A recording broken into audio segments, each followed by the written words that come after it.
First, I'd like to thank the organizer of this event for the opportunity they offered me to be part of this project. I received the exciting task of comparing and investigating the relationship between the prophets, the biblical prophets, and the literature of the ancient Near East. As I started to do my research, I found that the things were much more complicated than I thought at first, as usually is the case. But anyway, it was an exciting experience, and I found some interesting things. I could not do an exhaustive research because that would take probably all the chapters of the book. But what I have here is a sampling, is an example, and I think that reflects in broad lines this relationship or this phenomenon of the prophets or the biblical prophets using and referring to and sometimes employing motifs, texts, and themes of the ancient Near East. I divided my chapter in three broad sections. The first one, I deal with some literary allusions, literary references where I find some parallels, words that are common between the Bible and some extra biblical literature. The second, I discussed the theological allusions, some themes that we find in the Bible and that are also present in the ancient Near Eastern literature.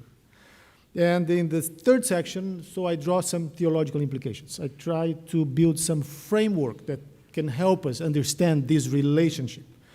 And in fact, these comparative studies have received a lot of attention in recent scholarship. In fact, throughout Christian history, Christians have paid attention to what similarities there may be between the Bible and the other ancient Near Eastern literature. The church fathers, they were very much aware of the relationship, or they tried to see similarities between the Bible and the Greek literature, for example. But they would approach the subject with a very distinct worldview. When they would see something similar between the Bible and the Greek literature, they would say, it's because the God of the Bible revealed this to the Greeks. Some would say, well, it's because Plato copied Moses. They made many mistakes, but they had one assumption. The Bible is the Word of God, and the Bible and the God of the Bible stands above everything. In modern scholarship, it's a bit different. When people find a similarity, they say, well, the biblical author just copied from the ancient Near East. Therefore, it's not original. And consequently, it's inferior. As I did my research here, I tried to avoid the mistakes of the church fathers, and I tried to keep that framework, that view that the Bible stands above the literature of the ancient Near East. And whatever good we find there, it's because the God of the Bible is behind that. So I will start with some literary allusions. Of course, I won't read because the whole paper, because you have on the book, but I will just highlight some of the points that I notice here.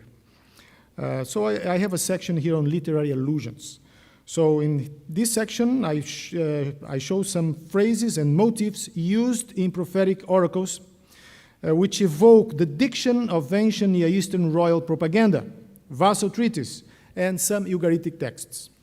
First, I did some research on the royal propaganda of the ancient Near East and some of the similarities that they show with the Bible. And it's very interesting that the prophets of the Bible, Isaiah in particular, when he delivers his oracles, sometimes he uses language that is very close, is very similar to this royal propaganda of the Assyrian kings. And it does so, I understand, for a rhetorical purpose. For example, in Isaiah 1:7, the prophet says, and I quote, "Your country is desolate, your cities are burned with fire, strangers devour your land in your presence." Although, and this I end quote here, so this is a very interesting oracle. We find very similar language in oracles or in royal propaganda of the Assyrian kings. Sometimes these Assyrian kings, they present themselves in such a way to highlight their power.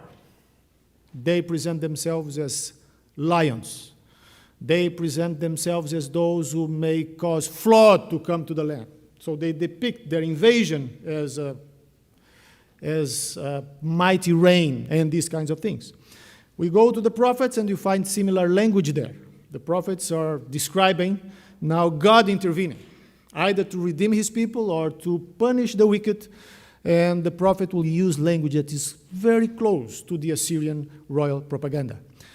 Are they copying these documents? I don't think so.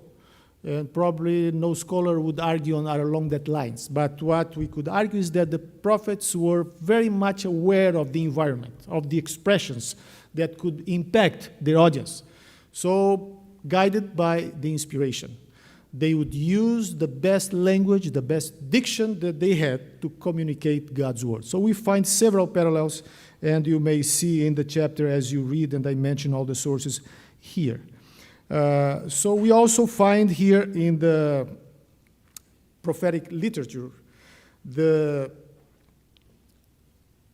similarities with the vessel treaties of the ancient Near East.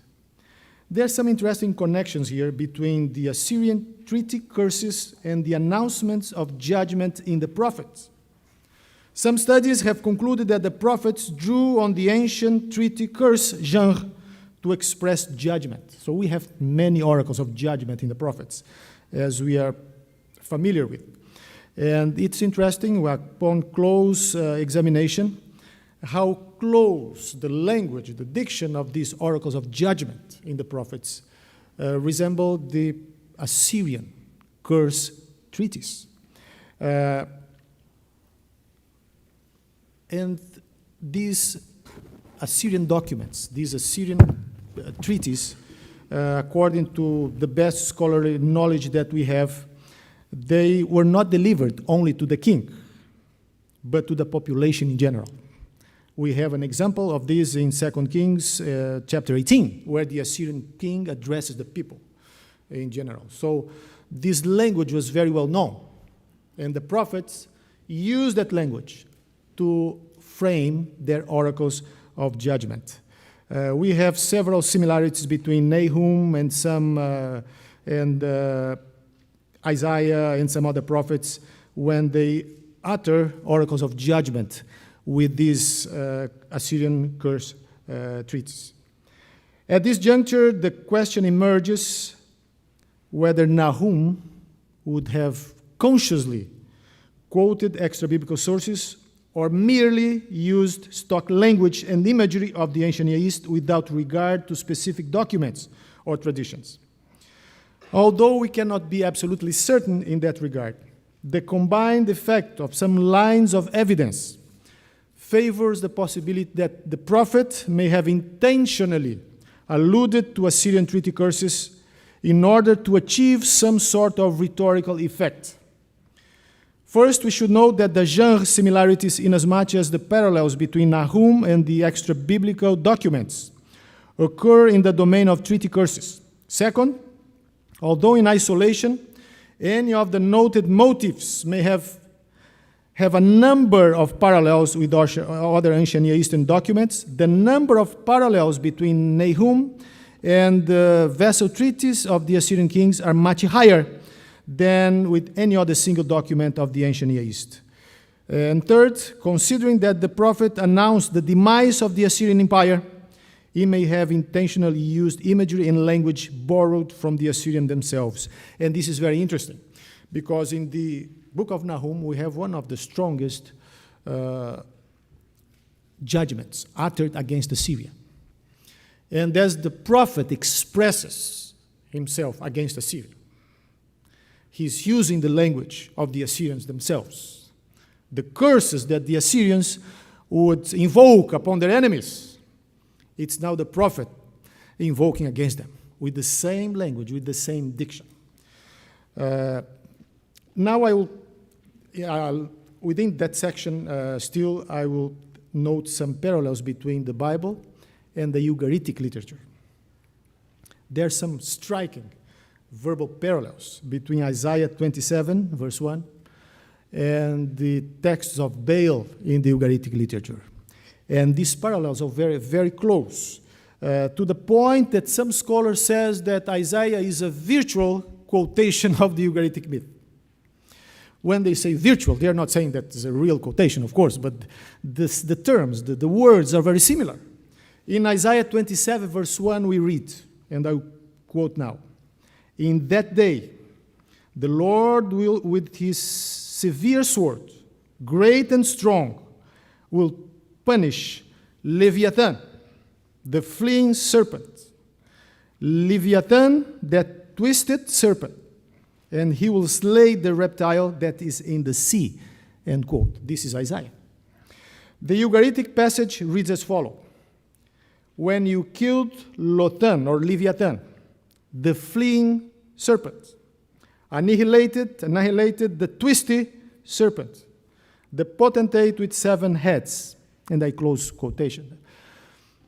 All the words to refer to the Leviathan, to the serpent, to the twisted monster are the same Semitic roots of the passage of Isaiah. It's a very close, very similar, although in a different context. Both texts share so specific vocabulary. Literary borrowing, however, should be ruled out, given the time gap between the Ugaritic text, 1200 BC, and this Isaianic passage in the 8th century. But the evidence similarities require some explanation, which will be more fully developed in the last section of this study. For now, it may be suggested that the prophet may have been familiar with the shared imagery or notion that the serpent, or Leviathan for that matter, would eventually be destroyed. So while the Ugaritic text expressed this idea in mythical or polytheistic terms, Isaiah elaborated the same motif within the framework of true monotheistic religion. Another example may be drawn from Hosea, where it appears that the prophet utilizes imagery and expressions that are found in the Ugaritic literature to press home his warning against the apostasy of God's people, as they, among other sins, turn to Baal worship.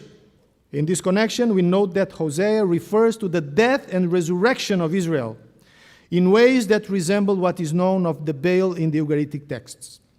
Let's examine a couple of passages. For example, Hosea 13:14. "After 2 days he will revive us.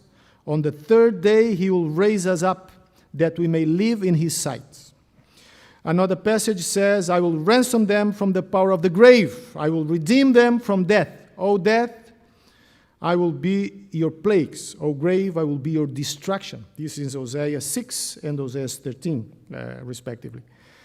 And the next verse portrays the drying up of the springs and the fountains of water.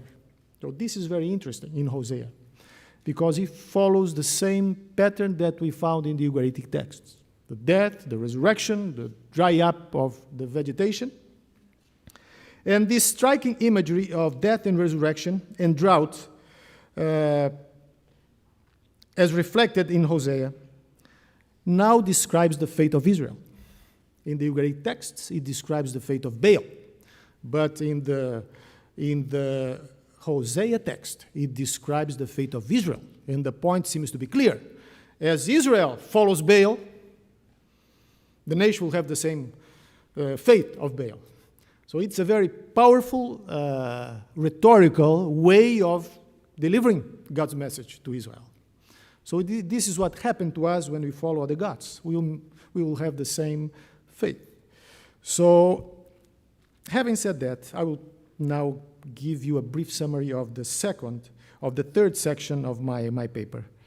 The second section, which I mentioned some theological allusions, some theological themes, broad themes, that we find in the ancient Near Eastern literature. One of them is the day of the Lord, and we are familiar with this topic in the prophets. The idea of the day when God would judge the nations, God would bring evil to an end, and inaugurate an age of peace and prosperity. This theme, or allusions to this idea, to this concept, appears probably more than 200 times in the prophets. The day of the Lord. One of the most prominent topic in the prophets. This idea also appears in Egyptian, Hittite, and other texts from a variety of places, and exhibit the idea that a great king or sovereign would successfully undertake a military campaign or an entire war of conquest in a single day, and he will bring deliverance and freedom to these people. So this was not, let's say, an unknown, absolutely novel idea. There was that kind of expectation. What the prophets are saying, that this will be accomplished not by a king, a human king, but by the God of heavens. This is the major point and the major difference. So in spite of similarities and some crucial differences, of course, they emerge in these passages, and I will deal with them later. Another topic that also appears both in the prophets and in the ancient East is the theodicy, is the end of evil. Classical prophets, they depict a day in which the earth will be restored. For example, Isaiah says in chapter 11, verse 6 and through 9, the wolf also shall dwell with the lamb, the leopard shall lie down with the young goat, the calf and the young lion and the fatling together, and the little child shall lead them. So you know the passage, I will just go to the extra biblical parallel. There's a Sumerian text that says, one day there will be no snake nor scorpion, there will be no hyena nor lion, there will be neither wild dog nor wolf. And then it goes on describing a paradise, day where there will be no wild animals, and the earth will be restored, and happiness will be given to all people. So such similarities indicate that the longing for harmony with nature and other human beings and consequent life of peace and security was not restricted to the Israelites. Other people in the ancient Near East harbored the same hope. They also wanted a day when someone, their gods or a king, would put an end to war, to evil, and would restore creation to its purpose. Also, the idea of resurrection, that is also present in the prophets, although not as prominent as it is in the New Testament. But the idea of resurrection, either of Israel, sometimes of Israel, a corporate resurrection, of individuals. And we have passages such as Isaiah 26, Hosea 6, Ezekiel 37, and Daniel 12, to mention some. This idea of resurrection is also present in the ancient Near Eastern literature. It is attested in Ugaritic literature, in the Baal texts, and in Egyptian texts, in Hittite texts. They also mention the resurrection. So when the prophets proclaim the resurrection, they are not necessarily announcing something absolutely new. People hoped for resurrection, and other texts reflect that hope. Another point, another topic in the prophet is the messianic hope, the coming of an ideal king who would bring justice, who would restore the land. And this idea is found in many prophets, Isaiah 7, Micah 5, Amos 9, etc. And this idea also, this announcement of a king, of a branch who would come to restore peace and justice, also appears in the ancient Eastern literature. In some Babylonian texts, there's a so-called Marduk prophecy, where it says, the king of Babylon will arise, the wondrous temple.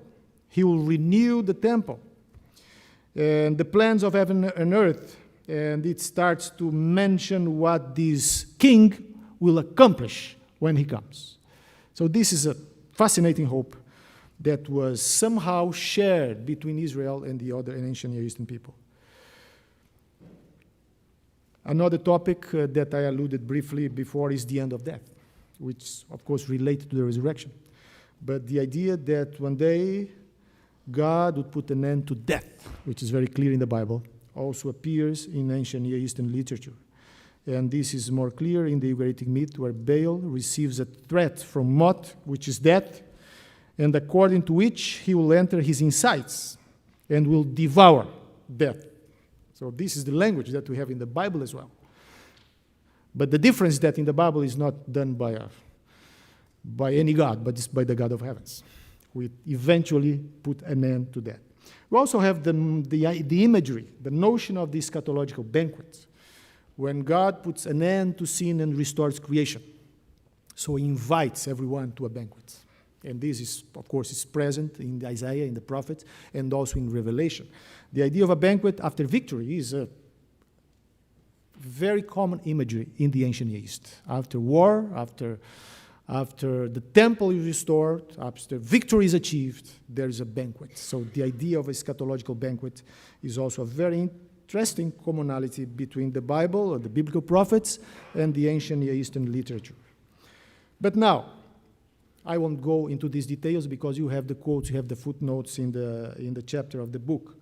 But what are the hermeneutical and theological implications? And this is the core, because just to find similarities is not enough. Just compare things. But what are the purpose? How should we understand these similarities? How should we interpret them? So this brief survey identified a variety of parallels between the prophetic literature of the Bible and some non-biblical texts of the ancient Near East. An unbalanced understanding of the relationship between the prophets and their ancient Near Eastern milieu may regard the prophetic message as either a mere reflection of ancient Near Eastern culture or an insulated heavenly product disconnected from its historical context. So here we have to navigate between two extremes. One extreme will lead us to think that the Bible is just a reflection of this literature. The other extreme will lead to a nice isolation of the Bible from its context, as if a book was just dropped down from heaven, read without any influence of its environment. So we need to avoid both extremes. And in order to navigate, I have three principles here, three explanations that I would suggest to understand these parallels. So when we see a parallel, what's the reason for that? How can we explain it? I would say that probably we can explain this in three ways that are not necessarily exclusive, but they may complement one another. One is common experience. In some cases, these parallels are there just because they belong to a pool of expressions and imagery that the prophets shared with the larger context of the ancient Near East. That's the way they thought. That's why the language would lead them to express themselves in that way if they would want to express or a similar concept. So it's not necessarily that they are copying, but they're just sharing culture. And this, in many cases, in some cases, these parallels just come from that. It's just language. We cannot avoid that aspect of culture because we do not live outside culture. No one can live. Culture is the water where the fish swims, so we cannot live. So the influence of culture in rhetorical expressions, in ways of in diction, so this is natural. So in some cases, it's just that. Not that they are copying or depending on some specific literature. In some cases, and within the same section, I mentioned in some cases just universal human experience. So everyone thinks and understands because of universal human experience, because the way we are created by God at His image. We know that to kill is wrong. So mass cultures will have this concept. So just because of universal human experience. Another one is a more intentional, is rhetorical purpose. Sometimes the prophet is maybe quoting, we cannot be sure when you go to the Bible because of the time distance, of the way the Bible relates to the ancient Near East, if the prophet actually is having a document in front of him, or he just know the idea or the tradition, as some people say. But in some cases, he may use a specific way of expression. He may even quote some extra biblical text for rhetorical purposes. And this is what we see in the oracles of Isaiah when he alludes, apparently, to the Assyrian oracles, to the Assyrian royal propaganda, the same with Nahum. So it's a very effective way of communicating in a very strong emphasis what God would accomplish. So what the Assyrian kings would claim to themselves. Now Isaiah makes clear that those attributes, those qualities belong to the God of heaven. So in that case, Isaiah may use the language of the Assyrian kings just to press home the fact that what they claim for themselves is an attribution of God. So in this, I would say this is just for rhetorical purpose. This is not theological dependence. This does not detract from the originality or from the importance and the authority of the scriptures. The same holds for Nahum, as I mentioned before. Nahum, when he invokes curses against Assyria, he's using the same language that the Assyrians would invoke against their enemies. So now they become the enemy of God. The Assyrian king portrays himself as a lion. And in fact, many of the icons of the Assyrians, as archaeologists have found, portray Assyrian kings hunting lions. But the prophet now depicts God as the hunter, chasing the Assyrian lion. So this is a clear use of rhetorical device to communicate the truth. But there's some parallels which are more complex because they happen at the level of theology, of the level of some very important concepts.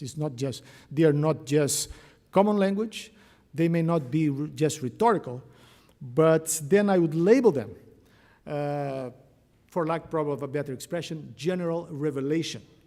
Some similarities cannot be explained just on the basis of common experience or rhetorical usage.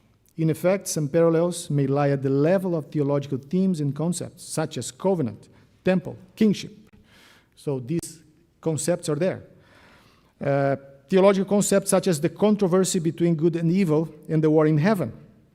They also appear in some ancient Near Eastern texts. More specifically, as noted in this paper before, some texts express hope for an ideal king and the world in ways that reverberate with messianic passages.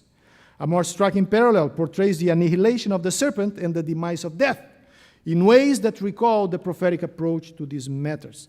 So when the prophets use these kind of themes and approaches, what they are doing, how can we explain the similarities between Ugaritic texts and the prophetic text? I think in some cases a good explanation is that they depend on general revelation. What God revealed in the Garden of Eden to Adam and Eve and then was passed down to the patriarchs, this came to be known by humanity in general. But some aspects of truth, were still present among the pagans, although distorted by mythological practice. But they still had some glimpses of truth that came from the common source of truth, which is God himself. So in some cases, I think this is probably a good explanation. So Ugaritic texts, when they express that fear of death and that desire that death would eventually be destroyed, they were going back to a knowledge that was received from generations past from God himself. But the point is they lost that connection, the strong connection with truth. So they expressed that glimpse of truth in a very distorted form. So it's a mythological text when they understand that death would be vanquished, by Baal. But that's wrong. Death will eventually be conquered by God. So these similarities are not necessarily dependence between the prophetic text and the extra-biblical text, but both go back to a common origin.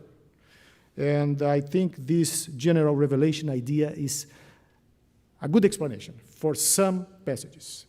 In the ancient East, they have some good ideas about the sanctuary. They have a sanctuary divided into sections. They have rituals. They have some things that are similar to the Bible, very similar. But it's not necessarily because one copied the other, but because both go back to the same origin. One preserved it in such a way that could convey God's thoughts and purposes. The other one distorted through mythology. So this concept of general revelation I think is a good explanation. To conclude my presentation here, I would just mention 5 points that I hope will summarize everything. The first one, although it's not possible to establish a direct link of literary dependence, the parallels noted in this paper belong to a variety of categories and occur in phrases, motifs, and theological themes. In some cases, historical circumstances, content, and diction of a prophetic, and this is the second point. I'm saying that in some cases, historical circumstances, content, and diction of a prophetic text may suggest, with some reasonable degree of probability, that the biblical writer knew the extra-biblical text, or some version of it, and intentionally used it for rhetorical or polemical purposes. Third point, such parallels suggest that the prophets were well informed about the texts and ideas of the surrounding nations, and used them to interact critically with religious ideas that were at odds with God's revelation. Number 4, in the case of parallel themes, such as the idea of resurrection, messianic hope, it was noted that some of these parallels may have arisen under the divine supervision in order to serve as vehicles for God's subsequent revelation, while others may go back to the revelation given to Adam and Eve and the patriarchs. This implies that the prophetic writings preserve a true and accurate account of God's revelation, while the extra-biblical sources preserve the memory of such revelation in distorted forms. Finally, number 5, although non-biblical texts may contribute to our understanding of certain aspects of the Bible, the Bible has theological and hermeneutical priority over them, and sets the norm to evaluate their claims. Besides, although information from extra-biblical sources may help us to understand the Bible, ultimately, the Bible is its own interpreter. Thank you very much.